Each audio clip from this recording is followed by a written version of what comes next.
లోక్సభ ఎన్నికల ప్రచారంలో ప్రధాన పార్టీల నేతలు నిమగ్నమయ్యారు. ఎన్నికలను ప్రతిష్టాత్మకంగా తీసుకున్న బీఆర్ఎస్ శ్రేణులు ఊరువాడ ప్రచారాన్ని హోరెత్తిస్తున్నారు. ఈ నేపథ్యంలో ఆదిలాబాద్ పట్టణంలోని వీఎన్ఆర్ గార్డెన్లో బీఆర్ఎస్ కార్యకర్తల సమావేశాన్ని నిర్వహించారు. ఆ పార్టీ జిల్లా అధ్యక్షులు మాజీ మంత్రి జోగురామన్న శ్రేణులకు దిశానిర్దేశం చేశారు.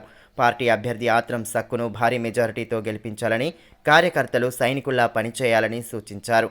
బీఆర్ఎస్ హయాంలో చేపట్టిన అభివృద్ధిని వివరిస్తూనే కేంద్ర, రాష్ట్ర ప్రభుత్వాల వైఫల్యాలను క్షేత్రస్థాయిలో ప్రజల వద్దకు తీసుకెళ్లాలని పిలుపునిచ్చారు.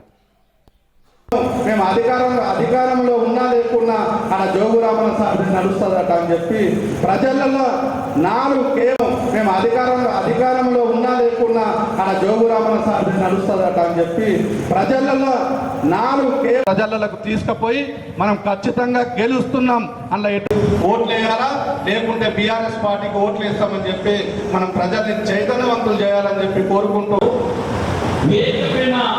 పెద్దలందరికీ ఇక్కడ విచ్చేసిన కార్యకర్తలందరికీ వాస్తవంగా ఈ కుక్కలు నక్కలన్నీ పారిపోతాయని చెప్పి మళ్ళీ చేతుల్లో రెండేద్దండి, ఒకటి ఒకటి.